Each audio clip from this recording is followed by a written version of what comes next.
Өчигдөр үзэгчтэй Монголын үндэсний олон нийтийн телевизээс бэлтгэгдэх цаг үе үзэл болон нэвтрүүлгийн шинэ дугаар 609 студиэс та бүхэндээ шууд хүрч байна. За өнөөдөр би нэг хүнтэй биш 3 улсын хурлын эрхэм гишүүнтэй ярилцгаа студид урьж ирүүлсэн байгаа. Тэгэхээр улсын зориг ахсны амнисыг хөнөөсөн хэргийн талаар улсын хурлаар байгуулсан төр орооны гишүүд хүрэлцэн ирсэн байна. За улсын хурлын гишүүн төр орооны дарга Бацаандан, улсын хурлын гишүүн төр орооны гишүүн Болд, улсын хурлын гишүүн Сүхбат нар хүрэлцэн ирсэн байна. Та бүхэнд үжих юм дургий. За тэгэхээр өнөөдөр нэлээд халуун сэдвээр ярилцсан. Тэгээд зарим сэтгүүлчнэрт үзүүлсэн бичлэгийн зарим нэг хэсгийг үзэгчтэй бас өнөөдөр үзүүлнэ. Ярилцлага эхлэхийн өмнө би та бүхнээс юу асуух вэ? Чимгээ Содомдар жанрыг эрхэм хоёр гишүүн эргээд ирсэн баг. Энэ хоёр хүний биеийн байдал ямар вэ? За улсын хурлын хүний эрхийн дэд хорооны гишүүний хувьд зориг агсныг зоригийн амнисыг хөнөөсөн хэргийн мөрдөн шалах ажиллагааны явцад эрүүл шүүлт тулгах, эрүүдэн шүүлсэн гэдэг олон улсын парламентын холбооны дүгнэлтийг судалж хариу өгөх улсын хурал танилцуулах ажлын хэсгийн даргын хувьд Болд гишүүнтэйгээ хамт миний бие Содомдар Чимгээ нартай уулзаад ирсэн байгаа. 3 жил 9 сар Монгол улсын 2 залуу төр хорооны гишүүдийн одоогийн судалгааны байдлаар бол хэлмэгдсэн хэс хэрэгээр ялт тулгагдсан гэж бид үзэж байгаа. Залуучуудтай уулзлаа. Чимгээгийн биеийн байдал бол нэлээд тааруу байна. Цус халдвалтын байдалтай байна. Хорих ангийн дарга удирдлагууд эмнэлгийн байгууллагад бид мэдгдсэн байгаа. Яаралтай эмчилгээнд оруулах шаардлагатай байна гэдэг саналаа хөргүүлсэн байгаа. Содомдаржаагийн биеийн байдал ч гэсэн тийм сайн биш байна. Гэхдээ улсын хурал дээр төр хороо байгуулагдсан олон улсын парламентын холбоо энэ асуудалд анхаарлаа хандуулж байгаа. Мөн хууль хяналтын байгууллага дээр нэлээд том өөрчлөлт орж хэргийг эрүүдэн шүүлттэй холбоотой хэргийг дахин шалгаж байгаа явдалд бол бас Содомдаржаа Чимгээ нар сэтгэл санаа бас нэлээд өөдрөг бас үнэн мөн тодорхой хаа гэж итгэж нэлээд хүлээлттэй байгаа нь ажиглагдаж байгаа. Тэгэхээр энэ Содомдаржаа Чимгээ нарыг эмнэлэгт гаргасан гэдэг жишээ одоо яг ямар хаана энэ хоёр хүн байгаа юм бэ? Эмнэлэгт байгаа юм уу эсвэл хорих ангитай хэвээрээ байгаад байгаа юм? Жил гараагүй өмнө бид бас анх очиж уулзж байхад нэг хорих анги дээр байсан. Нэлээд сэтгэл санаа цөхөрсөн, ер нь төрлөө их гомдсон. За тэгээд ийм олон хуудас өргөдлүүд тийм өнөөдөр бид энэ дээр ярьсан байгаа. Энэ өргөдлүүдийг бид бичиж өгөөд тэр нь бол их өөр байдалтай байсан. Энэ удаа бол үнэхээр биеийн байдал нь тааруу. Тэгээд энэ үтсэн харсан энэ туулж өнгөрүүлсэн асуудал бол үнэхээр ямар ч хүн үнэхээр зүрх шимширмээр ийм амьдрал үе шатыг үзлээ шүү дээ. Тэгээд 401-р анги буюу тусгай хаалттай хорихын эмнэлэгт одоогоор эмчилэгдээд байж байна. Тэгээд энэ эмчилгээ мэдээж хэрэг хорих гэдэг бол тийм ээ хязгаарлалт нь бол байгаа л хэрэгслийнхаа боломжийнхаа хэмжээнд. Гэтэл энэ хүмүүсийн туулж өнгөрүүлсэн нийтдээ 3 сар 9 сар хоригдоод байгаа. Энээс хамгийн амжилттай 600 гаруй хоног эрүүл шүүлтэнд орсон. Тэрнээсээ бүр 410 хоног нь тэр подвалд агааргүй, халаалтгүй, аимшигтай нөхцөлд хамгийн сэтгэл зүйн болон бие махбодод нь маш хүнд давамт үзүүлсэн. Тийм 400 гаруй хоног тийм ээ. Тэгвэл Чимгээгийн хувьд гэхэд бол үнэхээр хоёул айлынхын бүх шүд нь хөдөлсөн. Чимгээгийн тал шүд нь унтсан байна л да. Тэгээд ер нь бол үнэхээр яаж тэр эмгтэй хүн уулиал ярьж байна шүү дээ. 100 гаруй хоног дотор хувцас солих хэрэг байхгүй, усан ч орох хэрэг байхгүй. Үнэхээр ямар нөхцөл байсан бэ? Тэгээд үр хүүхдүүд нэг нь 3 хүүхдийн ээж, нэг нь 8 хүүхдийн аав. Тэг хүүхдүүд нь аавыг ахаа гэд дууддаг болсон байна. Тэр хоригдож байхдаа охиноо таймнаас нь алдсан тийм ээ. Тэгээд тэнийг оршуулганд нь орох эрх байхгүй. Харин тэр өдөр нь бүр байцаагаад үнэхээр аимшигтай хүний бусаар хандаад үнэхээр бол маш их гомдол байна тийм ээ. Гэхдээ нэг зүйл бол энэ удаа бидэнд их итгэл өнөмшлөл үүснэ гэхлээр үнэхээр бид цагаад нь бид хэрэг хийгээгүй бид энэний төлөө дахиж нэг ч хүн ингэж бити охироосоо гэж хүний эрхийн төлөө цогтой тэмцэгчд болно гэдгээ бид хоёр илэрхийлсэн. Тэгэхээр үнэхээр амьдралын төлөө, амьдрахын төлөө үнэхээр бидэнд итгэл байна гэдэг бол бид нар ч гэсэн их урам зориг өглөө. Тэгээд зүгтгч нь ер нь энэ хэргийг илрүүлэх одоо юу гэдэг энэ ажлын төр хорооны гишүүний хувьд та одоо энэ ажил маань ер нь хэр ахицтай урагштай байж байна. Яг болдог гишүүн бол ахиц гарлаа гэж байна. Яг ямар ахиц гарав? За ер нь анх энэ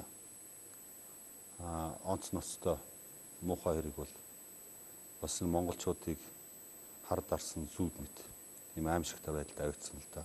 Өнөөдөр энэ хэргийн одоо улмөр балраагүйгээр барахгүй улмал олон хүнийг хамарсан, улмал олон одоо хар муухай зүйлийг дагуулсан ийм хэрэг бол одоо өнөөдөр шийдэгдэхгүй. Тэгэхээр энэ одоо өнөөдөр олон нийтэд бид бүхэн төр хорооны гишүүд ярьж байгаад энэ одоо хэргийн зарим одоо хэсгээс үзүүлнэ. Ер нь одоо хүний эрх чөлөөгөөр хангагдсан арчилсан нийгэмд амьдарч байгаа бид бүхэн өнөөдөр амьд явах хэлс хэрэгт одоо гүтгэх иймэрхүү одоо байдал цаашаага даймжрах байдаг гэсэн үднээс бид бүхэн бас олон талын одоо сонор толгойг явуулж байгаа. Тэгэхээр энэ хэрэг бол одоо шалгагдаж байгаа. Энэ хэдгийг одоо шүүсэн одоо мөрдөн байцаалтанд авсан прокурор шүүгч тэгээд энэ нэг хоёр хүний асуудал биш. Олон хүний асуудлыг цаашдаа ярих ёстой. Тий. Яагаад одоо энэ хүнийг ингэж ийм одоо арчилсан нийгэмд хүнийг ингэж одоо эрүүдэнд хамлаж зориултын бус камерт ингэж одоо шүүж залхаан цэрлүүлж идэг юм. Энэ хүмүүс бол чимгээ содон доржоо хоёр бол агуу хүмүүс. Энэ одоо эрүү шүүлт, энэ одоо зодуур нүдүр, энэ тамлалыг даагаад нүдүр амьд үлдсэн байхгүй юу? Амьд үлдэхдээ энэ хэргийг одоо хүчээр толгуулж хүчээр одоо хүлээж өнөөдөр ингэж амьд үлдсэн байна. Үнэхээр аимшигтай. Тэр хоёр залуугийн гэр бүлээр зүгээр л тоглоо хийцэн. Үр хүүхдээр нь тоглоо хийцэн. Тэр хоёр гэр бүлд бол ямар ч одоо аз жаргал баяр баясгалан өнөөдрийн хувьд бол байхгүй. Тийм байсан. Маш их сэтгүүлчид сурвалжлаад олон нийтэд бол үзүүлсэн л да арга гэр нь ямар амьдарч байгаа талаар. Тэгээ би бол одоо энэ төр хороо байгуулагдсанаас хойш энэ хэрэг дээр ямар ахиц гарч байна л гэж асуугаад байгаа юм л. Юу хийгдэв. Хэдүүлээ одоо бичлэгээ үзээд эргээд би яриагаа өргөжлүүлэх гэж бодож эхний хэсгийг нариулагчаа тавиач. Энэ үзэгчээс бас үчихэд энэ бид нар ямар нэгэн зүгээр зарим нэг хэсгийг тайрсан боловч одоо үг яриан дээр нь бол монтаж хийгээгүй. Тэгэхээр жоохон энэ бол хорих газар байгаа учраас зарим нэг ёс бус үгтэй яахыг үгүйсэхгүй. Төв аймгийн хорих байранд. За Төв аймгийн хорих байранд Содном Даржаагийн подволд Содном Даржаа хориод ямар ч агааржуулалтгүй, халаалтгүй ийм өрөөнд олон сараар хорьсон байна. Одоо нөгөө халуурчин Амгалан Баатар нь орж ирж байгаа нь итгэл гэдэг бас хүн амны хэрэгтэй хоригдлыг оруулж Содном Даржааг дарамтлуулах гэж, зодуулах гэж, тамлуулах гэж, яргалах гэж одоо хоёр хоригдлыг өрөөнд нь оруулж байгаа дүрс зүйчлэг харагдаж байна. 2012 он хүртэл 12 оны хүртэл Төв аймгийн подволыг дахиж ашиглахгүй гэдэг шийдвэр 12 оноос хойш гарсан байдаг. Яриан бичигдсэн байна. За одоо энэ Амгалан Баатар нь очиж хэрэгэ хүлээг дарамтлаж байгаа юм.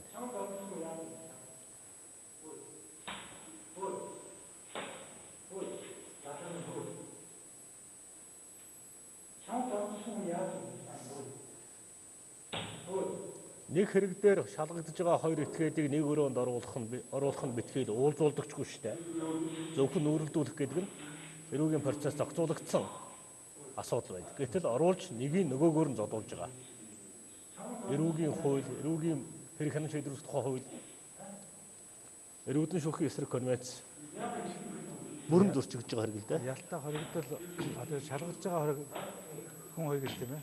Сэжигтэн хоёрыг бас нэг дор оруулах бас өөрөө том зөрчил.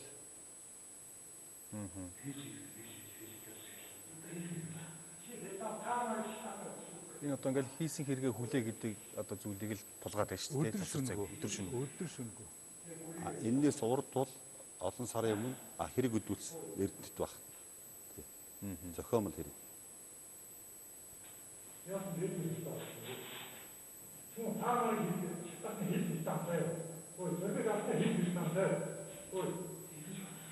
Зөргийг аснаа хэлгээд тулгаад байгаа үст. Тийм.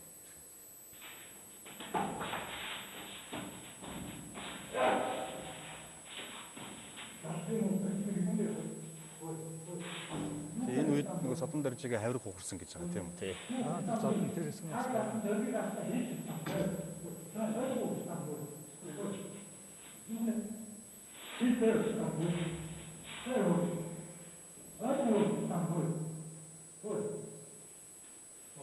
600 гаруй хоног хоригдсноос 410 хоног нь энэ Төв аймаг яг энэ бодвол хоригдсон гэж байгаа тийм үү? Тэгээ энэ чинь бол ашиглахаа болцсон бодволыг яг үүнд зориулаад тусгаалan бэлтгэсэн байна гэж байгаа гэдэг зүйлийг яригдчихсэн тийм үү? Үнэхээр хүмүүсээс бүр тогтоосон төгөлтөнд байж байгаа. аа. Үнэрхийн комиссийг олчиход бол тийм асуудал үзүүлээгүй. Тэгээд 12 оноос хойш одоо хэрэглэгдэхгүй болсон. Тэгээ зөвхөн одоо ашиглахаа болсон энэ юг бол зөвхөн энд зориулж одоо энэ хоёр хүнд бол зориулж тусгаалan тогтчулсан байна гэдэг. Энэ өөрөө бол маш том зөрчил гэдэг нь бол бас. Энэ содон даржааг зодоод болбоод байгаа этгээд бол өөрөө олон удаагийн хүн амны хэрэгтэй Амгаланбаатар гэдэг ийм залуу хүн мөчөлж алж яасан. Мөн 2-3 удаа хэрэг өөр дээрээ хүлээх гэж зохиомл хэрэг өөр дээрээ хүлээж хэрэг наймаалцдаг ийм л хүнэлтэй. Тэгээ Амгаланбаатарын мэдүүлгээр содон даржаа чимгээ хоёрыг үндсэндээ ялалцсан. 16 настай байхдаа би 24-т содон даржааг 28-т чимгээ хоёрыг дагуулж ирээд зориг агсныг гэрт нь ороод алдсан юм а гэдэг ийм л мэдүүлэг өгсөн хүүхчүүдээ. Өмнө нь одоо юу гэдэг манай телевизээр прокурорын зөвшөөрлөөр бас бичлэг гарсан. Тэн дээр энэ Амгаланбаатар бол энд зогсож байгаад ингээд гэдэг үйлдэлээ ингээд даачилж зааж өгж байгаа хэрэг гарсан шүү дээ. Тэрийг одоо яаж зохион байгуулсан гэсэн үг үү? Тэр хүнд энэ Амгаланбаатар дөг үйлчлэн зааж өгсөн гэсэн үг үү?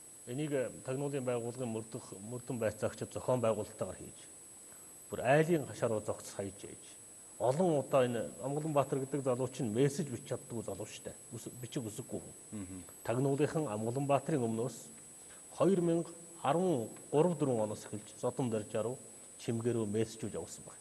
Чи хэрэгээ хүлээ. Чи зоргийг алаа үстэй. Хүний ёсноос гадуур мессежүүдийг дарамтлж явуулдаг. Яг тэгж нэг харж байгаа юм шиг бичсэн байдаг гэдэг байгаа үстэй. Чи тийм хувцастай байна. Танай хүүхэд одоо хичээлдээ явж байна. Чи хэрэгээ хүлээхгүй хүүхдээ чинь байхгүй болгон шүү гэдэг юм уу? Өдөр шөнөгүй дарамталдаг байсан. За нэг өдөр Амгаланбаатар 19 оны 1 сарын 3-нд Улсын их хурлын дарга руу загтал явуулсан. Нэг үзүүлж болох үг шинэ. Болно. Камерт харж байгаа. Энэ загталда уучлаарай. Содон даржаа чимгээ хоёр ямар ч буруугүй. Би зохиомлоор гүтгсэн юм аа. Гэд энэ загталдаа бичсэн. Өөрөө. Батуул болгон хоёртой би 98 онд уулзаж байгаагүй гэд. Энэ хүн гүтгсэн ээ. Зохиомл хэрэг содон даржаа чимгээ нарт өрүүлсэн ээ. Энэ хүн хүлээн зөвшөөрсөн байна өөрөө. Төрийн 3 өндөрлөг улсын их хурлын гишүүдэд Амгаланбаатарын энэ захаа 19 оны 1 сарын 3-нд ирсэн. За булганнаас тэгээд энэ ч нэг Амгаланбаатар чинь бичих үсэг мэдхгүй яаж бичсэн бэ? Хүн ирж байсан гэж тарах уу? Энэ одоо өөрөө л гараараа бол ингэж бичээд байдаг гэж байгаа юм. Ааха. Тий. Мессеж бол тухайн үе шоронд гар утсаа байхгүй шүү дээ. Гар утсыг хоригдогч итгээд мессеж бичихгүй. Хоригдогч итгээд гар утас хэрэглэдэггүй маа. Тэр өөрөө хэлж байгаа Амгаланбаатар би мессеждээс мэдэхгүй надад амьдралдаа гар утас хэрэглэж үзээгүй.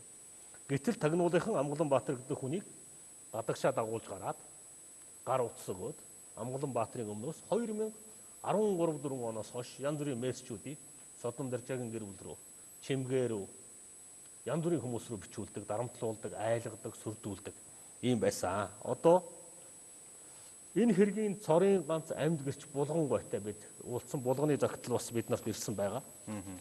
Энэ 3 хүнийг би танихгүй. Амгаланбаатар гэдэг хүүхдийг би танихгүй. Тэгсэн. Энэ чимгээ гэдэг хүнийг би танихгүй. Одоо булганы загтлууд нэмдэл цайд ирсэн. Улсын нууцаас гарсан. Энэ содон даржаагийн болон чимгээгийн Амгаланбаатарын загтлууд бүгд улсын нууцаас гарсан байгаа. Өнөөдрөөс эхлээд энэ загтлуудыг бүгдийг нь иргэд олон түмэнд бид үзүүлж байна. Цорын ганц амьд гэрч болгоно нь энэ 3 залууг би танихгүй. Амгаланбаатар гэдэг 16 таад Амгаланбаатар гэдэг хүүхэд манай гэрт орж ирж манай өвгнийг хөнөөсөн гэдэгт би итгэхгүй байна. Би эмч хүн. Том хүн хүүхэд хоёрын ялгааг би мэднэ гэд тодорхой хэлчихсэн байгаа. Амгаланбаатар гэдэг хүн ч одоо хэрэгээсээ би буцаж байна. Би энэ хоёр хүнийг гүтгсэн гэдгээ бас хэлж гэлээ. Ер нь одоо энэ хэргийг мөрдөн шалгах явцдаа бол зүгээр л зохиол бичсэн гэдэг нь олон зүйлээр нотлогдож байгаа. Тагнуулын мөрдөн байцаагчд болон тухайн үеийн одоо хяналт тавьж байсан прокурорууд нотлох баримтаар энэ хэрэг нотлогдож байгаа гэж ярьдаг боловч нотлох баримтуудаа ингэж эрүүдэн шүүж авсан бол Монгол улсын эрүүгийн хууль, эрүүгийн хэрэг хяналт шийдвэрлэх тухай хуулиар нотлох баримтыг эрүүдэн шүүх замаар олж авсан бол нотлох баримтыг хууль зөрчиж олж авсан бол тэр нотлох баримтыг шүүх хуралдаанд нотлох баримт гэж үзэхгүй гэдэг хуульд. Ийм л байгаа. Ийм зохиомл хэрэгээс болж Монгол улсын 2 залуу өнөөдөр 3 жил 9 сар хоригдож байна. Улсын их хурлын гишүүд бол Монголын ард түмний өмнө төрийн сүлдэндээ тангараг өргөсөн хүмүүсээ хуульч ёсыг сахиулна. Шудраг осны төлөө тэмцэнэ. Иргэний эрхийнхаа төлөө тэмцэнэ. Хууль баталсан хуулийнхаа хэрэгжилтэнд хяналт тавина гэж улсын их хурлын гишүүн тангараг өргөсөн хүмүүс. Бидний баталсан эрүүгийн хуулийг, улсын их хурлын баталсан эрүүгийн хэрэг хяналт шийдвэрлэх хуулийг, улсын их хурлын баталсан гүйцэтгэх ажлын тухай хуулийг энэ хэргийг мөрдөн шалгах явцад бүх талаар зөрчсөн гэж бид нар үзэж байгаа. Ганцхан бид үзэж байгаа юм биш. Олон улсын байгууллагууд үзэж байна. Хүний эрхийн байгууллагууд үзэж байна. Ийм учраас энэ хэргийг мөрдөн шалгах ажиллагааг буцаах ёстой, задлах ёстой, зөрчигдсөн, иргэний зөрчигдсөн эрхийг сэргээх ёстой гэдэг ийм байр суурьтай бид нар хатуу байгаа. TV болдог шинээс нөгөө төрөөнийхөө асуултыг асуу. Төр хороо байгууллагуудад ямар ахиц гарав? Та бүхэн юу хийв? За төр хороог байгуулах уу гэж эхлээд бараг жил гаруй зааргалсан. Төр хороо байгуулагдсан өөрөө одоо энэ өвлийн болсон шудраг ёсны хувьсгал гэж бид нэрлээд байгаа ард түмний том хөдөлгөөн тийм ээ. Эцээс энэ ард түмэн шудраг ёсыг хөлсөж байгаа байхгүй. Түүний нэг том юм бол үнэхээр энэ хууль бусын тийм ээ тогтцоог бий болгосон шудраг бусын хонгил гэж яриад байна шүү дээ. Хүний эрхийг зөрчдөг, дуртай иргэнээ ялдаг, хэнийг ч яаж тийм ээ хамалж болдог, дээрэмдж болдог, амь насыг хороож болдог ийм нөхцөл бий болсон байна гэдэг үнэхээр Монголын ард түмэнд халбаа дээр олон мянгаараа ирээд дэмжиж илэрхийлсэн шүү дээ. Тэгээд энэ үр дүн одоо олон үр дүнгууд байгаа тийм ээ. Эрдэнэтэй буцааж авсан, Монроосоо буцааж авсан, Сүхбаатарын талбайгаа буцааж авсан гэдэг шиг. Тэгвэл хууль ёсны тал дээр их хурал дээр түүхэндээ анх удаага 20 жилийн дараа энэ эдрээтэй энэ аимшигтай хэргийн талаар ингээд төр хороо байгуулагдсан байхгүй. За энэ төр хороо байгуулагдаад одоо сарч болоогүй. Гэхдээ бид нар 7 хоног болгон 2-оос доошгүй хуралдаж байгаа. 7 хоног болгон Өнөөдөр бас хуралдлоо. За би хэлээ. Төр хороо байгуулагдсанаар ямар ажлуудыг хийвэ? Төр хороо байгуулагдсанаар энэ бүх материалуудыг ил болгож өнөөдөр анх удаа Монголын ард түмэнд үзүүлж байна. Төр хороо байгуулагдсанаар өнөөдөр шийдвэрээ гаргаад засгийн газрын тогтоолоор ил болгосон Содом Доржоо чимгээ нарыг эрүүдэн шүүсэн бичлэгийг өнөөдөр та бүхэнд үзүүлж байна. Содом Доржоо чимгээ нарыг хүний ёсноос гадуур яаж эрүүдэн шүүж, хууль бусаар нотлох баримт цуглуулж, зориг агсны амь насыг хөнөөсөн хэргийг зохиомлоор хаах гэж оролцсон. Энэ бузар улай үйлдэлийг олон түмэндээ ил зарлж байна. Төр хороо байгуулагдсанаар эрүүдэн шүүсэн гэдгээр өнөөдөр тагнуулын байгууллагын авилгатай тэмцэх газрын 8 хүн үндсэндээ ялагдагчаар татагдахад бэлэн болсон байна. Эрүүдэн шүүсэн хэрэг энэ 8 хүн дээр ялагдагчаар татагдж шүүхийн шийдвэр гарсны дараа тун удахгүй прокурорын эсэргүүцэл бичигдэж Содом Доржоо чимгээ нарыг суллах, чөлөөлөх, цагаатгах үндслэл бүрднэ гэж бид нар харж байгаа. Тэр нь бол одоо хүний эрхийн комиссийн албан ёсны дүгнэлт гарлаа, нэрүүдэн шүүсэн асуудлаар. За яг өнөөдөр олон улсын парламентын холбооны ажлын хэсэг ирсэн байгаа. Одоо сая ерөнхийлөгч чинь ирээд энэ асуудалд онцгой анхаарал илэрхийлсэн. Одоо тэгээд ажлын хэсэгт маргааш өглөөс төр хороогоос ажиллана. Тэгээд энэ одоо гим зэмгүү хэлсээр хоригдж байгаа хоёр иргэнийг өнөөдөр чөлөөлөх нөхцөл бүрдэн гэдэг бол би нэг тийм чамлалттай зүйл биш гэж бодож байна. Гэхдээ энэний цаана хамгийн гол мэдээж төр хороо ингээд энэ бүх одоо гарсан дүгнэлтүүдэд тийм эцсийн санал дүгнэлтүүдэд боловсруулаад их хурал танилцуулаад ер нь энэ хэрэг дээр одоо яг үнэн мөн бодтой одоо илэрх энэ чиглэл рүү одоо зөв бодлогоо орох энийг хэргийг хийсэн, үйлдэлсэн, саатуулсан, зориуд юм зохиомлоор одоо булзааруулсан энэ бүх том хувилдаа өнөөдөр ил болох энэ нөхцөл бүрдэж байгаа чинь өөрөө Монгол улс одоо энэ төр хорооноос өмнөх хойно гэдэг чинь хоёр өөр улс болох гэдэг. Бид ядаж нэг тайван сэрдэг болох гэдэг тийм ээ. Олон улсын парламентын холбооны төлөөлөгчид хоёр зүйлийн хүсэлтийг бидэнд тавьсан байна. Нэгдүгээрт 3 шатны шүүхийн шийдвэртэй биднийг танилцуулж өгөөч гэж. Хоёрдугаар Содом Доржоо чимгээ Амгаланбаатар 3-тай уулзуулж өгөөч гэж. Дөрөвдүгээр тагнуулын ерөнхий газрын дарга төрийн 3 өндөрлөгтөд биднийг уулзуулж өгөөч. Энэ 3 хүсэлтийг төр хороо байгуулагдсанаар хангуулах чиглэлд ажиллаа хангалттай хийсэн байна. Маргаашаас олон улсын парламентын холбооны гишүүн шинжээчид Монгол улсад энэ хэргийг мөрдөн шалгасан хүмүүстэй, содном даржаа чимгээ нартай, шүүхийн шийдвэрүүдтэй бүх материалуудтай ил тод танилцсанаа. Бид олон улсын хамтын нийгэмлэгийн гишүүн орон. Олон улсын өмнө хүлээсэн үүргээ Монгол улс биелүүлдэг гэдгээ харуулж эхэлнэ. Хэрвээ төр хороо байгуулагдаагүй байсан бол энэ бүх процесс явахгүй байсан гэж хэлмээр байна. За өнгөрсөн 18 онд хувь гишүүнийхээ нэр дээр Албан баланкн дээр би төр хороо байгуулъя, ажлын хэсэг байгуулъя гэж 41 гишүүнийг зурулсан байдаг. Болд гишүүн, Бацаандан гишүүн сая хоёр хэллээ. Энэ төр хороо байгуулах, ажлын хэсэг байгуулахад дандаа саад дотор учирж ирсэн. Төр хороо байгуулагдсанаар бид бүхэн энэ ард түмэндээ энэ бичлэгийг үзүүлж байна. Энэ бичлэгийг бол одоо бид бүхэнд одоо танилцуулсан бас Монгол сөрөг тагнуул гэж байна сайн ажиллаж байгаа тийм. Энэ нөхдүүдээ бас талархаж байна. Цаашлаад энэ хоёр сайхан гэр бүлийг бид бүхэн одоо суллуулах, чөлөөлүүлэх, гэр бүл үр хүүхдээр нь аваачих ийм одоо асуудал тавьж байгаа. Яаралтай тэгт. Тэр хоёр залуугийн бие муу байгаа шүү. Нөгөөтэйгүр энэ зоргийг яг хэн алсан юм бэ? Захиалагч нь хэн бэ гэдэг асуудлаар бид нар сэжим гарч ирж байна гэж ойлгож байгаа. Энэ зоргийн хэргийг одоо 3 шатны шүүхээр эцлийн шийдвэрлэлээ. Энэ бол одоо баталгаатай нотлогоотой юм гэж цээжээ дэлдээд ирсэн улсын ерөнхий прокурор Инка Маглан гэж хүн байна. Энэ нөхдүүдээс амын асуу. Хэргийг ингэ шийддэг.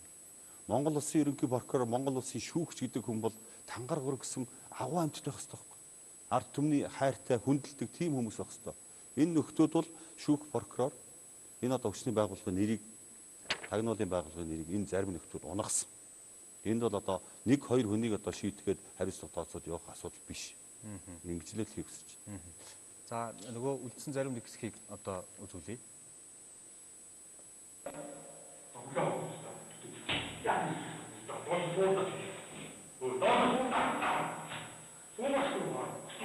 Энэ ингээ хідэн цаг болж байгааг нь мэддэхгүй битүү өрөөнд өдөр шөнө. Тийм өдөр шөнөгүй унтуулахгүй ингээд ирсэн. Энэ бол 115 кг жидээ. Ингээд дамтуулсан.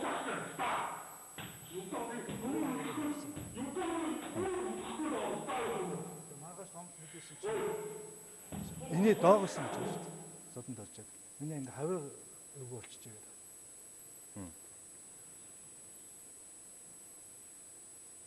Тэгээ нэг шүн унтуулахгүй галан цугаараа явуулсан. Хавирыг нь хонгоцогч байгаа. Энийг эрүүдэн шүүлтгэж бид үзэж байгаа маа. Зарим намын дарга нар бол энийг их хэвийн үзэгдэл гэж яриад байгаа намын дарга нар бас байгаа. Бичлэгийн хүмүүсийн дуусчихгүй. Тэгөө. За тэгээ үлдсэн нөгөө бичлэгүүдээ бүгдийг үзүүлээд дуусгачих. За одоо ингээд хувцсын тайлуулаад галуун цуваа хийлгэж өдөр шөнөгүй энэ хүнийг зохиомл хэрэгэ хүлээлгэхийн тулд тамлан яргалж байгааг нэг хэлбэр нэ. Хавирг нь хугарчихсан. Хоёр хоригдлоор өдөр шөнөгүй мануулж агаад 1 минут унтуулахгүйгээр ингэж тамлан яргалж байгаа. Өөрснөө ослоо өдөр гараад унтгаа явчихж байгаа. Өөртөө ээлжиж унтаад. Ээлжид унтна. Тэгэл тамлна. За тэр жорлондоо шээж баам. Шээс баасын толгой дээр асгав. Энэ одоо шээсээ асгаж байгаа. Шээс бас асгаж байгаа юм. Ингэж Монголын ард түмний, жирийн ард түмний хүүхдийг яргалан тамалчаад өнөөдөр яргалсан этгээдийн шоронгоос гаргачаад яргалагдсан Монгол залууг чөлөөлөхгүй сулдахгүй байгаа шүүхийн байгууллага прокуроруудыг хараад бид нар үнэхээр санаа зовж байгаа.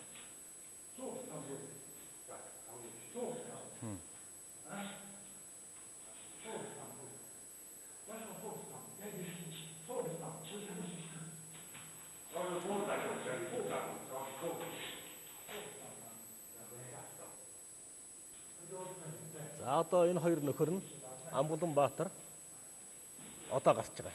6 хоног яргалчаад Амгалан Баатар гарч байгаа. Орондоо шүүхийн шийдвэрийн ажилтан орж ирж одоо яргалах ажиллагаа үргэлжлүүлж байна. Тийм ээ? Өдөр шөнө нойргүй ингэж байна. За дараагийн яргалагч бол энэ шүүхийн шийдвэрийн ажилтан энэ нөхөр байгаа. Одоо дараагийн яргын ажиллагаа эрүүдэн шүүлтээ үргэлжлүүлэх гэж орж ирж байгаа байна. Энэ хүн одоо эрүүдэн шүүлсэн хэрэгээрээ шалгагдаад яллагдагчаар татагдаад явж байгаа.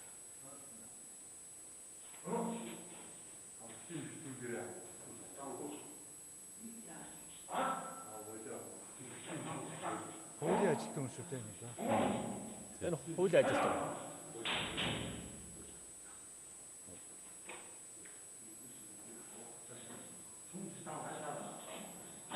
Энийг прокурор мөрдөн байцаагчны энийг санаатай зохион байгуулж ирсэн байна. Гүйцэтгэх ажлын төлөвлөгөө баталж ягаад эрүүл шүүлт явуулсан байна.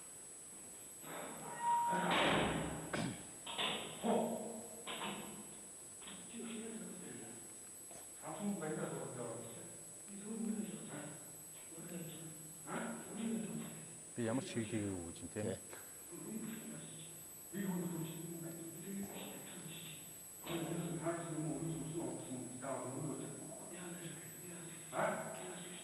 Зургаа өгөхтэй байна.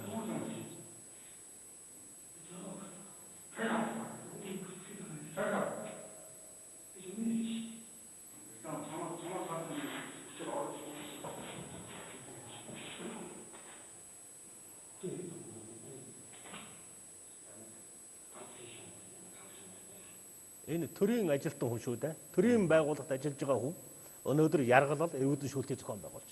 Энэ нөгөө бүсгүй тийм. За одоо чимгээг айлгал сүрдүүлж байгаа. Шөнөх 23 цаг 35 минутанд чимгээгийн өрөөнд Шалдан Цээж нүцгэн Амгалан Баатрыг оруулж байгаа.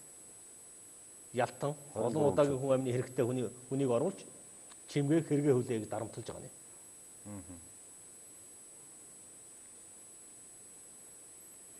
Энэ чимгээг чинь бас усанд оруулдаггүй, хувцсын сэлүүлдэггүй бас Ерөөсөө энд 110 хоног чимгээд усанд орох бололцоо боломж байхгүй. Энэ өрөө нь ерөөсөө хөгцтэй халаалтгүй хүүтэн под бол. Өвлийн хүүтэн под бол хүнийг хорж яана гэдээ боддоо. ингээд 21-р зуун. хэрэгэ хүлээхгүй бол эндээ өгсөн гэж бодоорой гэж занл хийж байгаарай. Аимшиг. Тэгээд за нэг ийм асуулт байгаа. За энэ бол одоо юу гэдэг улс төрийн одоо бид нар захиалах таллаг гэж үздэг. Зөргийг хүнээсэн хэрэгтэй холбоотой хүмүүсийн гэсэн. А зарим нэг одоо юу гэдэг шоронд байж байгаа арчсан хүмүүс бол ийм зүйл байдаг ч гэж ярьдаг. Ингиж одоо хэл сэргээр гэдэг ч юм уу ингэж хэрэг хүлээсэн хүмүүс өчнөө олон байх хүмүүс үгүйсэхгүй байна. Тийм үү? Тэгэхээр тэр хүмүүсийн асуудал бас мэдээж одоо асуугаасаа гэж хүсэж байгаа. Тийм гомдолтой хүмүүс бол зөндөө байдаг. Тэдгээр хүмүүсийг одоо бас яах вэ гэдэг асуудал байгаа шүү дээ. Зөвхөн энэ биш. За эрүүдэн шүүлтэ, эрүүл шүүлт тулгаж хэрэг тулган хүлээлхийг Монгол улсын хуулиар хориглож байгаа. Монгол улс эрүүл шүүлтийн эсрэг конвенцэд нэгдэн орсон ороо. Эрүүдэн шүүж цуглуулсан нотлох баримтыг шүүх хуралдаан дээр нотлох баримтаар үнэлэхгүй гэдэг хуультай. Тэр арчилсан намын дарга Эрдэнэ гэдэг хүн хэлээд байгаа. Ингэж эрүүл шүүлт тулгаж зодхуул шоронд байдаг л зүйл шүү дээ гэж. Тэр хүн бол өөрөө шоронд их олон жил байсан учраас ийм зүйлийг их үтсэн, энийг их бахархдаг юм шиг байна. Ямар ч хүний эрхийг дээдэлдэг арчилсан улсад оронд эрүүл шүүлтийг хүлээн зөвшөөрч болдог. Энэ бол эрүүгийн одоо эрх зүйн шинжилгээ ухаанд хүний эрх өгсөн улс оронд бол байж боломгүй зүйл ээ. Мэдээж ингэж олон залуучуудыг яргалж тамалж хуурамчаар нотлох баримт бүрдүүлж хэргийн тулган хүлээлгэсэн тохиолдол цөөнгүй байх. Бизнесийн булаасан. Тухайд бол одоо хурцэгдэх хүнтэй холбоотой ярив. Энийг зохион байгуулсан хүн бол элбэгдэрж хурц 2 байна. Улсын их хурл дээр хурцаас болж 5 сая доллараар дээрэмдүүлсэн бизнесмен байна. Лицензээ булаалгасан хүн байна. Газраа булаалгасан хүн байна. Зүгээр хууль хяналтын байгууллагын шоронд барьж хорж ягаад айлгал сүрдүүлж ягаад бизнесийг булаадаг ийм явдал сүүлийн он жилүүдэд ялангуяа 12-оос 16 оны хооронд их байсан байна. Энэ болгоныг бид илчилж байгаа. 2 жилийн өмнө чимгээ содомдорж хоёрыг эрүүдэн шүүлсэн тухай ярьж байхад хүмүүс итгэхгүй байсан. Харин тагнуулын ерөнхий газрын дарга гэрэл игдэх хүн тавигдсны дараа энэ бичлэгийг сэргээж өнөөдөр олон түмэн үүсгэхийн бололцоо боломжоор хангагдж байна. Ер нь цаашид иргэдийг эрүүдэн шүүж хэрэг хүлээлгэсэн ийм тохиолдлууд байх юм бол энийг даслан зогсоохын төлөө бид улсын их хурл дээр ажлын хэсэг байгуулж, хүний эрхийн түр хорон дээр комисс байгуулж, ингэж дөрвтэй ажлыг явуулах ёстой. Монголын түүхэнд анх удаа эрүүдэн шүүлттэй тэмцэх зорилгоор түр хороод Бацандан болдоор ахлуулж, Сүхбатыг оруулж, Нямдорж инх төвшин орж байгуулсан юм аа. Зоригийн хэрэг гэдэг бол өөрөө маш ноцтой хэрэг. Төрийн том хүнийг, сайд байсан хүнийг, маргааш нь ерөнхий сайд болох гэсэн хүнийг амь насыг хороосон хэрэг. Амьд гэрчтэй хэрэг. Өнөөдрийн гол зорилго бол жинхэнэ алуурчин, жинхэнэ захиалагчийг олох нь бидний зорилго болохоос биш. Гэрийн аавын хүүхдүүдэд энэ хэргийг дохож хаах нь Монголын төрийн бодлого байж болохгүй. Энэ хэргийг ямар хүмүүс яагаад зохиомлоор хаах гэж оролдов? Яах гэж гэрийн айлын хүүхдүүдэд хэргийг эрүүдэн шүүж тулгаж хүлээлгэж 3 шатны шүүхээр явж ялаагүй. Харин тэр л их сонио. Энэ бол өөрөө асуултын тэмдэг байна. Тий. Энэ болгоныг бид ил болгохын төлөө ажиллаж байна. Ил болно. Үнэнд гүйцэгдэнэ гэдэг. Саний таны нэр дурдсан хүн бол одоо юу гэдэг төр садуулгаж байгаа гараад ирсэн төрсөн өдөө тэмдэглэж яагаад өнөөдөр сошиал хуудасаар явж шít. Тэгэд ийм зохион байгуулсан гэж үнэхээр тэгж үзэж байгаа юм бол ягаад тэр хүмүүсийн ингэ эрхчлөлтөд яваад байдаг? За өнөөдөр 3 шатны шүүх, авилгатай тэмцэх газар, тагнуулын ерөнхий газар мөн одоо прокурорын удирдлагууд солигдсон учраас өнөөдөр энэ бичлэг олон түмэнд ил болж байгаа юм шүү. 5 гишүүн ерөнхийлөгч ерөнхий сайттайгаа хамтарч манан дэглэмийн эсрэг тэмцлийг явуулсан учраас 60 тэрбумын схемийг зохион байгуулагч манан бүлэглэлийн толгойлогч Мегомбын их болдыг ажлаас нь буулгаж чадсан учраас өнөөдөр энэ эрүү шүүлтийн бичлэгүүд ил болж байгаамаа. Эрүү шүүлсэн этгээдүүдийг өнөөдөртөө ял өгч чадаагүй ч гэсэн 30 хоног суулгаад эрүүдэн шүүсэн хэрэгээр нь мөрдөн шалах ажиллагаа эхлүүлсэн. Одоо шүүхэд хэргийн шилжээр бэлэн болцоод байна. Яагаад хурцыг эрүүдэн шүүсэн этгээдүүдийг өнөөдөр ингэж суллаад байгаа юм бэ гэж таны асуултууд маш зөв. 3 шатны шүүхтээр том өөрчлөлт гараагүй байгаа. Энэ хэрэгт ял өгсөн шүүгч нар хэвээрээ байгаа. Шүүхийг өөрчлөх онцгой бүрэн эрх Монгол улсын ерөнхийлөгч Халтмаагийн Батулга байд юм аа. Батулга гэдэг хүн дээр бид удаа дараа орж шүүхтэй том реформ шинжилгээ эхлүүл гэдэг шаардлагыг тавьж байгаа. Шүүх өөрчлөгдөхгүй бол эрүүдэн шүүсэн этгээдүүд, хурц элбэгдэрж мэтийн нөхдүүд хариуцлагаас бултнаа. Тийм учраас шүүхийг өөрчилж яж иргэдийг эрүүдэн шүүдэг, тамлан зовоодог, яргалдаг, бизнес эрхлэгчдийн бизнесийг булаадаг энэ манан бүлэглэлийн нөхдүүдтэй хариуцлага тоосох асуудлыг яаралтай эхлүүлэх ёстой гэдэг юм байдлаар байгаа. Уучлаарай. Шүүхийг өөрчлөн шүүхийн шинтгэл гэж шинжил хийсэн шүү дээ. Тэгээ шүүхийг шинчилж гэнэ гэж явсан шүү дээ. Цалин хөлсийн нэмээд шүүхийн шинтгэл гэж зөндөө олон хууль батлаад ингээд явсан шүү дээ. Тэгээд ийм зүйл гарч байхад тэгээ одоо хойштоо яах юм бэ гэдэг асуулт байгаа байхгүй. Яаж итгэх юм бэ? Шүүхийн тийм учраас өнөөдөр энэ хувьсгал хэрэгтэй гэж тийм хувьсгал чинь тоглоом биш шүү дээ. Яг хувьсгал хэрэгтэй гэж яг энэ байгаа байхгүй. Ерөөсөө Монголд өнөөдөр хүн бол одоо юунд хамгийн зөвхөрдгөө гэхлээр шудраг ёс байхгүй, төрдөө итгэл байхгүй бол хамгийн том аюул юм тийм ээ. Яг энэ өнөөдөр нүүрлэлсэн байна. Одоо үнэхээр хаач очоод итгэл үнэмшил алга. Энийг өнөөдөр өөрчлөхийн тулд өнөөдөр энэ бол хувьсгал хийсэн шиг том өөрчлөлт. Одоо энэ чинь оронгоор нь өөрчлөх хэрэгтэй байхгүй. Өнөөдөр бүгд хэвээрээ байна. Яг гоо дээд толгоонууд өөрчлөгдлөө. А гэхдээ доороо бол энэ бүх юмд орооцсон тогтолцоо бол байна. А тэгээ энэний цаана хамгийн аимшиг нь юу гэхээр одоо 2 3 хүндээ та нар хэрэг хүлээчих, та нар буруугаа өөрчих, арын даана. Гэт дээшгээ тэр одоо энэ чинь бүр дээрээсээ л явсан байгаа шүү дээ. Энэ бүх тогтолцоо чинь хэвээрээ үлдэх аюул байгаа байхгүй. Хэвээрээ үлдэхээр төдийгүй иргэжил сонгуулиар дахиж аваад энэ бүх хэмийг буцаах гэж. Эрдэнэтэй буцааж аваад, Монроосоо буцааж аваад, Сугатын талбайгаа буцааж аваад, энэ шүүгчтэй буцааж ажилтан тавиал, тэр мөрдөн байцаагчтай цагаатгаал дахиж одон медалаар шагнаад хичнээн хүн одоо бид жигсаалтын гаргаж байгаа. Энэ хэрэг дээр энэ зөвхөн энэ хилмигдэл зохион байгуулсны төлөө хичнээн хүн генерал болсон, гавьяат болсон, Сүхбаатарын одонгоо шагнуулсан, цолоо шагнуулсан жигсаалтын гаргаж байгаа. Аим шиг. Тэр хизээд болох уу?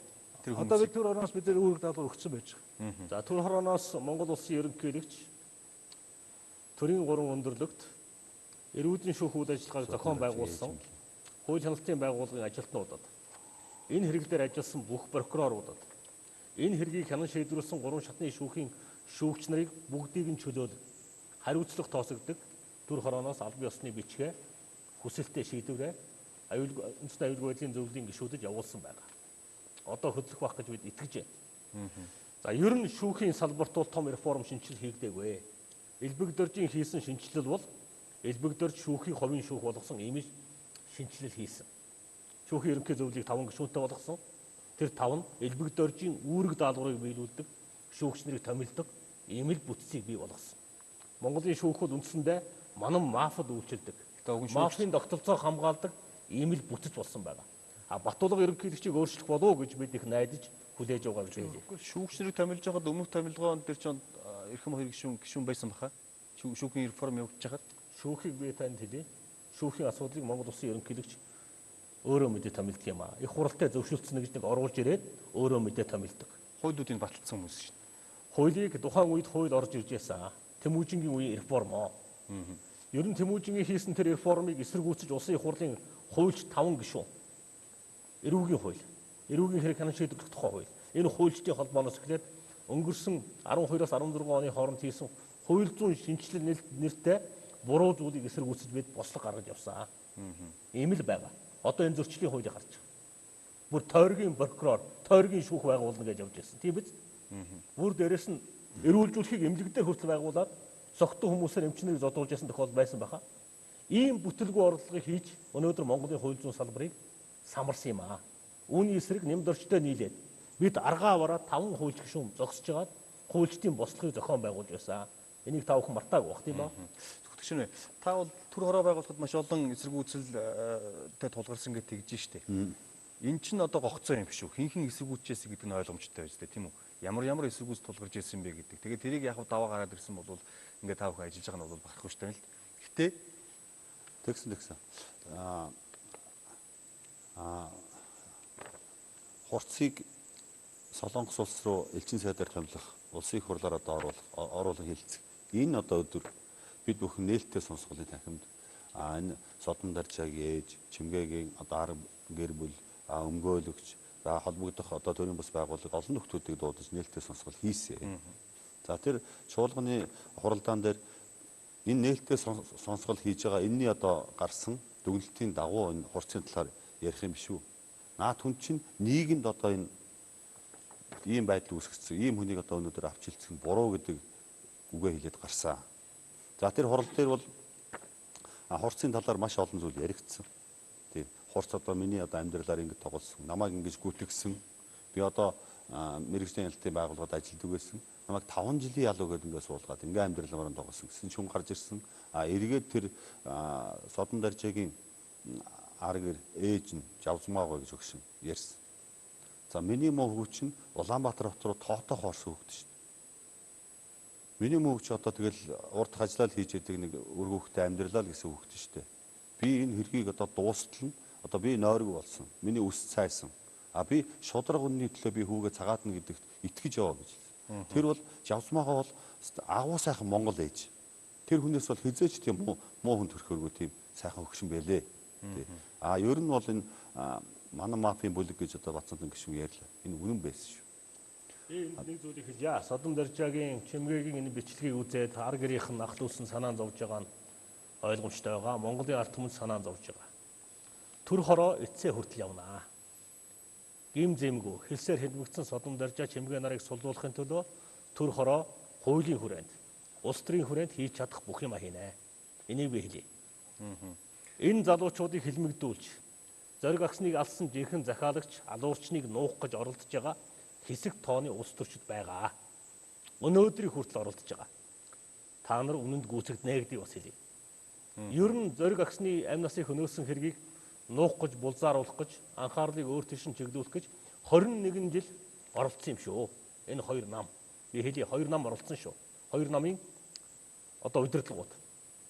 Захиалагчгүй гэмтэргийг захиалагч нь олдоогүй байхад захиалагт гэмтэрэг гэдэг зүйл ангаар Содон даржаа чимгээ Амгаланбаатар гэдэг залуучуудад ял өгчөөд байгаа. Ийм практик дэлхий дээр хаач байхгүй.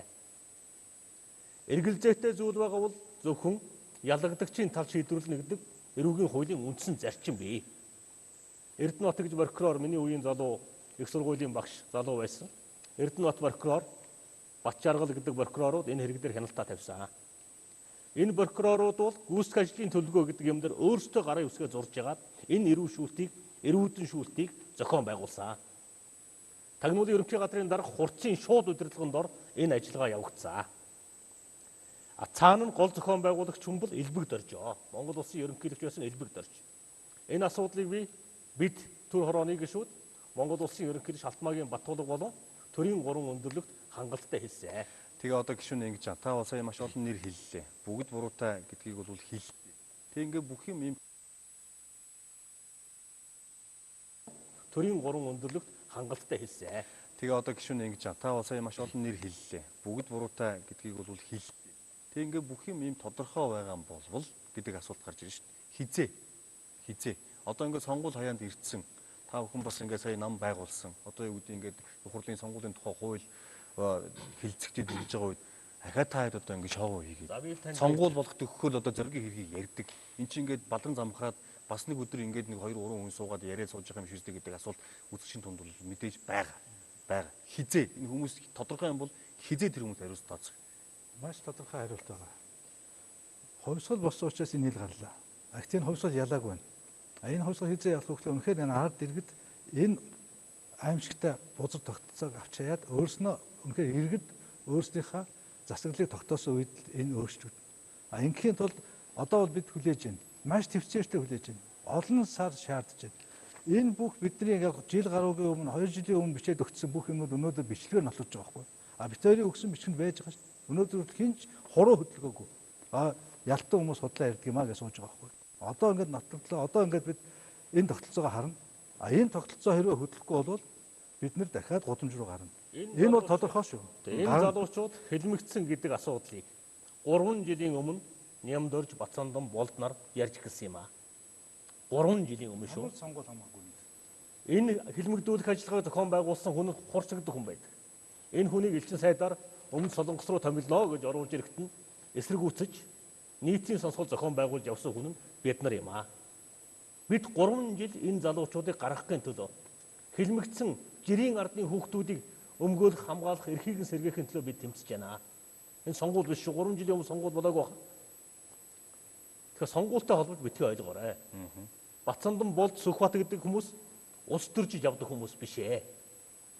21-р зуунд Монголын нэг чирэгнийг хэлсээр хэлмэгдүүлж эрүүдэн шүүж хэрэг тулгаж болохгүй. Энэ бол үндсэн хуулийн зарчим юм аа. Бид үндсэн хуулийнхаа төлөө тэмцэж байна. Энийг ойлгож өгөөрэй.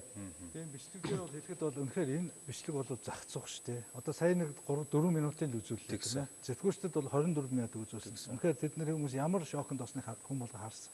Энд 6 хоног л бичлэг байна. Тэгээ 6 хоногоос түүсэн бичлэг. Цаана 400 хоног байгаа. Одоо бидэрт бол бүр энээс аимшигтай бүр тамлал хийж байгаа тийм ээ. Одоо бүр бие махбодын бүр үнэхээр бүр байж болохгүйгээр тийм ээ. Аимшигтай бичлэгүүд одоо ирж байна. Тэрийг бол үнэхээр бид нар үзүүлсэнгүй. Ялангуяа чимгээтэй холбоотой аимшигтай бичлэгүүд тэрийг бид үзүүлсэнгүй. Үүндээ тэр бол үнэхээр бас арт түмнээ тэгж бухимдуулах хэрэггүй байх гэж бодож байна. Гэхдээ хэрвээ одоо энэ тогтолцоо өөрчлөхгүй бол бид нар тэр байтхаа дараагийн алхамд орноо. Хүний эрхийг дээдэлдэг бас сая бид нар ингээд яг зах зоогоос нь үзүүлжлээ. Чимгээ содон дорж нараас зөвшөөрөл авсан уу та бүхэн? Содон дорж чимгээ нартай уулзаад ийм бичлэгүүд улсын хурлын гишүүд болон сэтгүүлчид үтсэн байгаа. Засгийн газар нууцаас гаргасан энэ бичлэгүүдийг ноцтой гисхийн гасаад үзүүлж болох та бүхний хувийн одоо халдшгүй эрхтэй холбоотой гисхийн хасаад олон нийтэд үзүүлэхийг зөвшөөрөх үү гэж бид асуусан. Зөвшөөрнө гэж хэлсэн байгаа. Маш ноцтой бичлэгүүд байна. Эмэгтэй хүний ёсноос гадуур яргалж байгаа бичлэгүүд. Архи өгч, хоригдөгчийн өрөөнд архи оруулж өгчгөөд, архинд нь хортой бодис хийж байгаа, унтуулж байгаа. Эмэгтэй хүний бивэл ярьж чадахгүй байна. Ингэж Монголын ард түмний жирийн аавын хүүхдүүдийг яргалж болохгүй. Энийг л бид яриад байгаа. Тэр яргачин хурцад би хэлье. Чи яргалдаг хүнээ яргалаарай. Энхо таксныг Германаас авчирж агаад тэр хүн бас яргалж агаад алсан. Энэ зоригийн хэрэгээс болж хэдэн монгол хүн үхэх ёстой. Хэдэн монгол хүн яргалуулж, эрүүдэн шүүлгэж, тамлан зовх ёстой. Хэдэн гэр бүл өнчрөх ёстой. Хэдэн гэр бүл аав ээжүүд нь нойргүй хонох ёстой. Хурцаа элбэгдэрж ярагчдаа энтэй төр хороо улсын хурлын гишүүд хатуу тэмцэж явуулна шүү. Нэг ч минут бид зүгээр суухгүй шүү. Энийг л хэлье. Яг нь цаазын ялыг халсан учраас энэ хүмүүс азтай амьд байх шиг байна. Хэрвээ цаазын ялтай байсан бол гэдэг нэг асуулт байгаа юм л да. Үнэхээр аимшигтай тийм биз. Байсан бол энэ чинь Амгаланбаатар жишээ нь ингэж хүн гүтгэхгүй, хэрэг хүлээхгүй бол угаасаа энэ хэрэг үүсэхгүй гэж байсан магадгүй гэж хуульчид яриад байгаа байхгүй. Тэгэхээр бол бас үгүй. чинь цаазын ял хэрэглэхгүй болохоор чинь Амгаланбаатар чинь айх юмгүй ингэж олон хүний амьдралаа тоглож шүү дээ. Элбэгдөрж цаазын ялыг яагаад халахулсан юм бэ? Элбэгдөрж Монгол хүнд хайртайдаа цаазын ял халаагүй маа. Элбэгдөрж Амгаланбаатараар энэ хэргийг зохиомлоор хүлээлгэхийн тулд Амгаланбаатар цаазын ял өгөхгүй чамай хэргийг чинь ялыг чинь хөнгөлнө. Чи энэ хэргийг зүгээр зохиогоод хүлээч. Содом доржаа чимгээ хоёрыг гүтгэж. Тэгэл болоо. Нин өнгөрнө. Чи энэ хэргийг зүгээр зохиогоод хүлээчих. Содом даржаа чимгээ хоёрыг гүтгэж. Тэгэл болоо. Нийн угуу хэлэхэд энэ хэргийн мөрдөн шалгалтын үед Амгалан Баатар гэдэг залуу гадаа гудамжин жирийн иргэн хүн шиг олон сар жилээр явсан шүү. Тагнуулын ажилтнуудтай хамт. Тэр хэдэн гөгшин эмгэн өвгний гашаан дээгүр хүний зогц саяад авилгатай тэмцэх газрын хэдэн мөрдөн байцаагч нартай явсан шүү. Ямар их тамлал, яргаллыг үйлдвэ. Тэгээ ийм хэрэгтэй хаад авилгатай тэмцэх газрыг орооцсон. За наадах чинь бас асуултын тэмдэг. Энэ хэрэг бол зөвхөн тагнуулын ерөнхий газрын харьяаллын хэрэг байна. Тэр ажлын хэсгийн мөрдөн байцаагчид мөрдөн шалах ажиллагаа явуулах эрхтэй. Тэр үед тагнуулын ерөнхий газрын дарга нь хурцэгдэх хүн байсан. Өмнө нь авилгатай тэмцэх газрын дэд даргын ажлыг хийж байсан. Гэтэл ажлын хэсгээс гадуур авилгатай тэмцэх газрын ажилтнуудыг энэ хэргийн мөрдөн шалах ажиллагаа руу татан оруулсан байна. Шүүгэн шийдвэр гүйцэтгэх газар. Шүүхийн шийдвэрийн ажилтнуудыг бас оруулсан байна. Ийм юм байхгүй. Хэлж байна. Энэ бол эрүүгийн шийдэл ухаан энэ хэрэг дээр дууссан. Энэ хэрэг дээр дууссан. Энд бол тэр КГБ-ийн арга.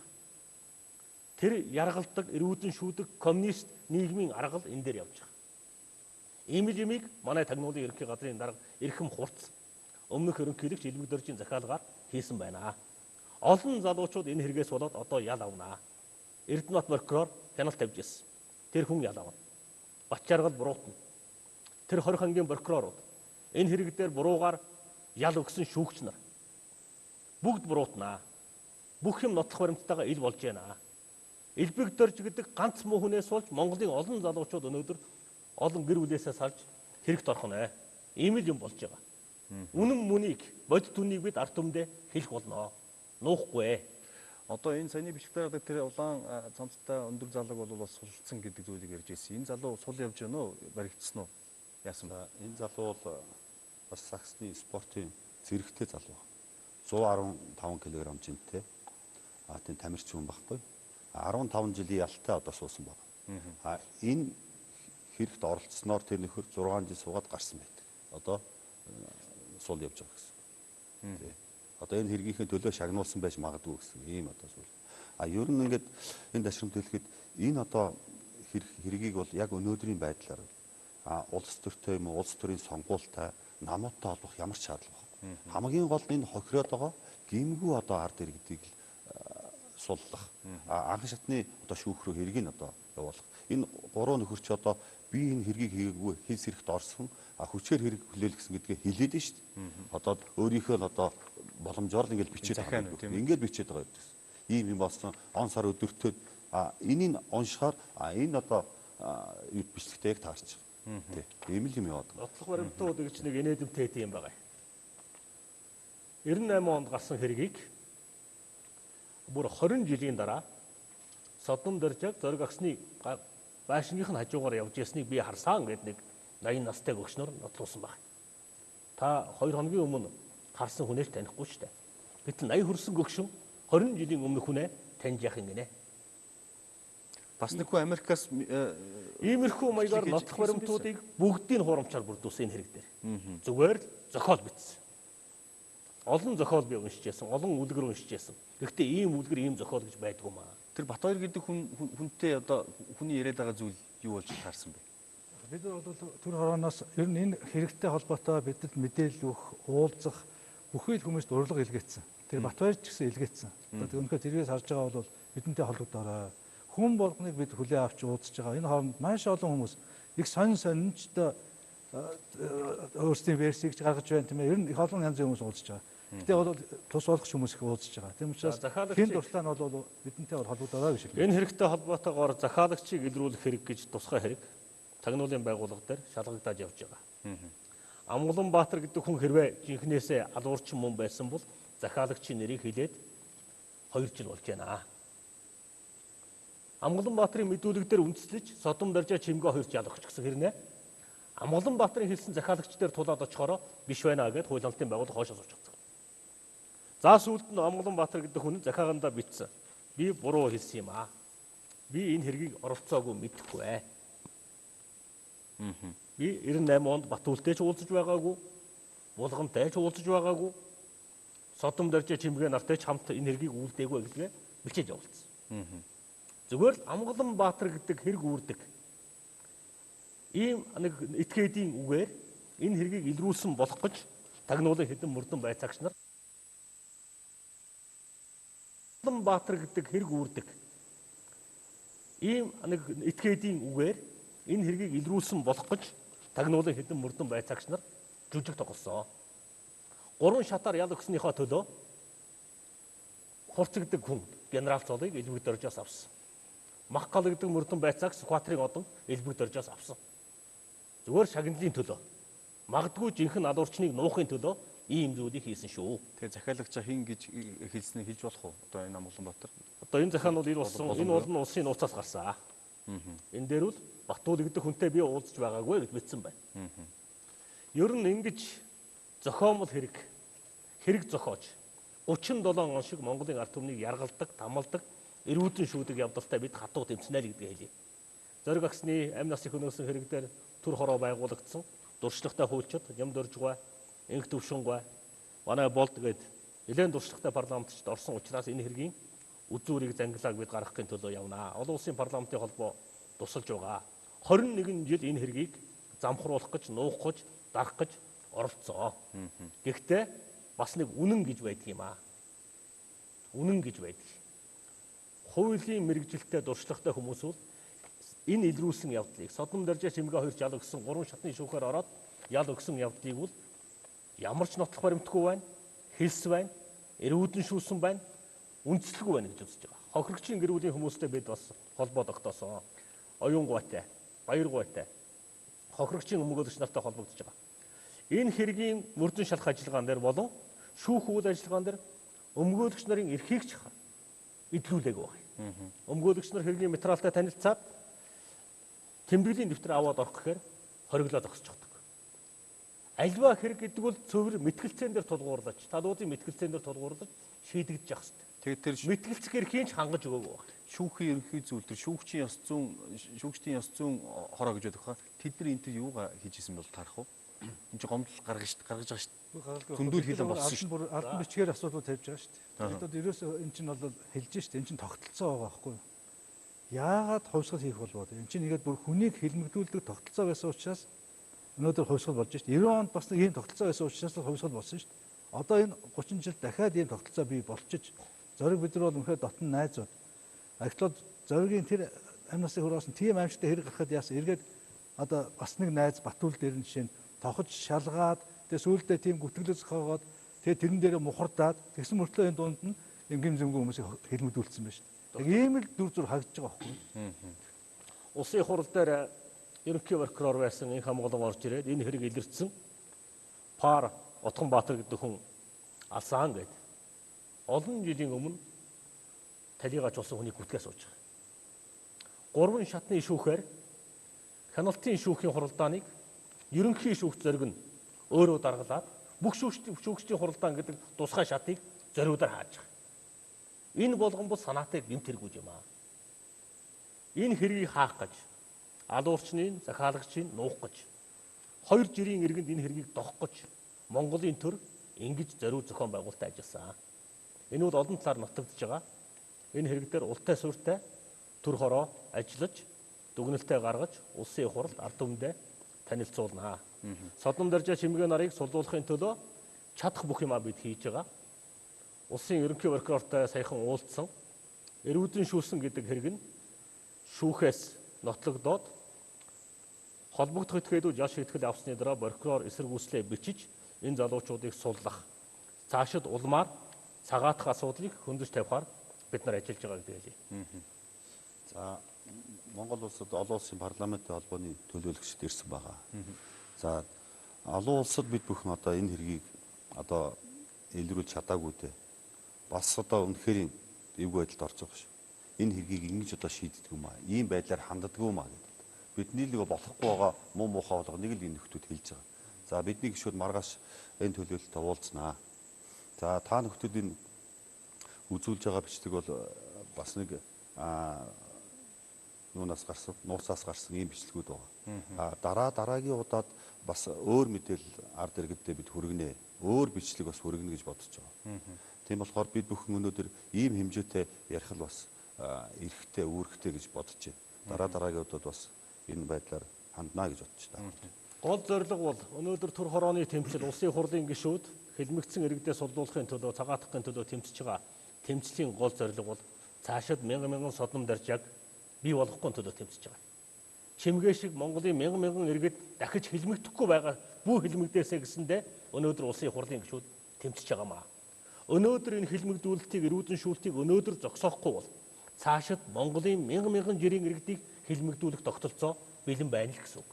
Өнөөдөр бид энийг өөрчилж чадахгүй бол маргааш дахиад мянган жирийн хүүхдүүд хэлмэгдэнэ. Ийм учраас бид тэмцэж байгаа. Улсын хурлын гишүүний хувьд. Түүнээс бас сонгуул Монгол бодож нэр хүнд бодсондоо энэ ажлыг хийж байгаа юм шээ. Ер нь ийм ажил руу, ийм галтай юм руу ордог тэнэг хүн Бацаандаа нямдорж энд байгаа хэдэн гишүүдээс өөр хүн байхгүй шүү. Одоо жишээлбэл за ингэ зориг агсны хэрэгтэй холбоотой ч өөр одоо миний түрүү асуусан шиг ингэ хэлмэгдсэн маа, эрүүдэн шүүс юм а гэж байгаа юм шиг ийм хүмүүсийн гомдол одоо та бүхэнд одоо гомд саналаа эрүүлийг гэвэл одоо нээлттэй байх уугүй юу? За энэ дээр улсын хурал дээр Нямбаатар гишүүнээр ахлуулсан ажлын хэсэг байгуулагдаад ажиллаж байгаа. Хууль хяналтын байгууллагын ажилтнуудын эрүүдэн шүүлттэй холбоотой. Хууль бус үйл ажиллагаанаас болж эрхэн зөрчигдсөн иргэдийн гомдлыг хүлээж авч шалгах ажлын хэсэг улсын хурал дээр ажиллаж байгаа. Нямбаатар гишүүн та бүхэн гомдлуудаа, саналуудаа, хүсэлтүүдээ явуулаарай. Тэр ажлын хэсгийн бас дэд ахлагчаар миний үе бас ажиллаж байгаа гэдгийг та бүхэндээ дуулгая. Зя. Тэгэхэд өнөөдөр ямар ч зүйл хүрэлцэн ирж тэгээ энэ нууцаас гарсан бичлэгийн зарим нэг хэсгийг үзүүлээд тэгээ яг юу болсон талаар бас нэлийн дэлгэрэнгүй ярьсан та бүхэндээ баярлалаа. Тэгээ та бүхний ажилд амжилт хүсье. Та нэг зүйлийг хэлсэн байсан энэ улсын хурлч юм мүлийчлээ гэдэгсэн. Тэгээд хэрвээ мүлээсэн бол ингээд энэ тэр хэр зэрэг ач холбогдлоо гэж шийдэх юм бол. За ардын намын 65 гишүүд хоорондоо 2-3 хуваагдчихад хаваржанга өвлжөнгөө ноцолцсныг та бүхэн харж байгаа. Гэхдээ ардын нам дотор байгаа шудраг гишүүд бас Монголд хууль ёсыг тогтоохын төлөө, манан бүлэглийг задлахын төлөө, Монголыг дээрэмдэн тонж байгаа манан мафийг төрөөс зайлуулахын төлөө бидэнтэй хүч нийлж хамтарч явж байгаа. Ер нь төрийн эрхийг нэг даргаас нөгөө даргад өгсөний дараа тайвширч болдгоомаа. Би энэ үгийг дандаа шатар даргад хандаж хэлсэн. Дандаа шатар даргаа. Бид Монголын ард түмэн 40-50 мянгуудад ягсаж байгаа таныг их хурлын дарга болголоо. Нөгөө 60 тэрбум эрхийг шалгана гэдэг ярьсан асуудал хаа вэ? Шинжаан шимфаныг шалгана гэсэн асуудал хаана вэ? Энэ содон дэрж чимгээ нарыг сулна гэдэг асуудал хаана вэ гэж. Мэдээж бид бие биенээ шахаж шаардах ёстой. Гэхдээ нэг зүйлийг хэлье. Бүх юм хуультай. Хуулийн хүрээнд бүх асуудлыг шийдвэрлэх ёстой. Ямар ч байсан зориг агсны амнаас их өнөөсөн хэрэг дээр 2 залуу хэлмэгдүүлсэн асуудал урагшилж байна. Шийдэгдэнэ. Одоо 60 тэрбумын хэргийг Шинжаан шимфанаар буюу төрийн банкнаас 20 тэрбум төгрөгийг нэг өдрийн дотор аваад гарсан хэргийг цааш нь Сүхбаатарын талбай асуудлыг сая шийдлээ. Эрдэнэтийн 49% сая шийдлээ. Асхтын асуудлыг, алдагдсан том ордуудынхаа асуудлыг, энэ Дубайн гэрээний асуудлыг гээд олон асуудал дээр Монголын төр шийдвэрээ гаргах ёстой. Аалзны туршид Яаралтай ажиллах ёстой. Шийдэмгий ажиллах ёстой гэдэг утгаар нь би улсын хурал дээр хэлж байгаамаа. Түүнээс ус Мегомбын их болдот ч гэдэг юм уу 60 тэрбумаар Монголын төрийн албан тушаалтыг зарсан нөхрийг өмөөрөх гэж би энэ үгийг хэлээгүй. Манангийнхныг баярлуулах гэж би энэ үгийг хэлээгүй гэдгээ хариуцлагатайгаар ус танд хэлье. за. Болдог шүн. За Монгол улсын нэр хүндийн асуудал гэж манай сүхбаатар гишүүн маш зөв юм хүндж байна. Бид яг дотроо ингээд бол бүх тэмцэл явж болно тийм ээ. Яг одоо энэ зөвхөн энэ эрүүл шүүлтээр ихэд одоо ингээд яг энэ хүний эрхийн комиссээр байж байгаа. Одоо 66 онд нэгдсэн иргэний болон улс төрийн эрхийн тухай пакт шууд зөрчигдсөн.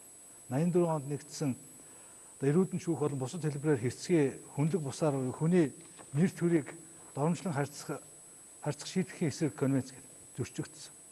55 онд нэгдсэн хоригдлуудтай харьцах наад захын жижиг дүрмүүд зөрчигдсөн. 79 онд батлагдсан хэв журам сахиулах галан тушаалтны зан үйлийн журам олон улсын дандаа гэрээ хэлсэн. Зөвхөн энэ дотор энэ дээрх 4 том пакт гэрээ хэлсээр олон улсын хууль зөрчигдөж байгаа байхгүй. Тэгээ энэ бол тоглоом биш шүү. Одоо болохоор хүмүүс за яадгийн л гээл тийм ээ. Байдаг л гэл ингээд идэг. Гэхдээ эн чинь бол бид дотроо байдаг гэж яаж болно? Олон улсын төвшөнд Монгол улс чинь нүүбийн гишүүн учраас ерөөсөө Монгол улс цаашаа Монгол хүн гадаад зорчин, Монголын компани гадаадтай арилжаа 8 хийн. Монгол улс өөрөө олон улсын эрхээ хэрэгжүүлнэ. Тэр бүгдэд бол маш том ноцтой аюул учирч байгаа шүү. Тийм учраас энийг бол одоо тоглоом гэж үзэж ерөөсөө болохгүй.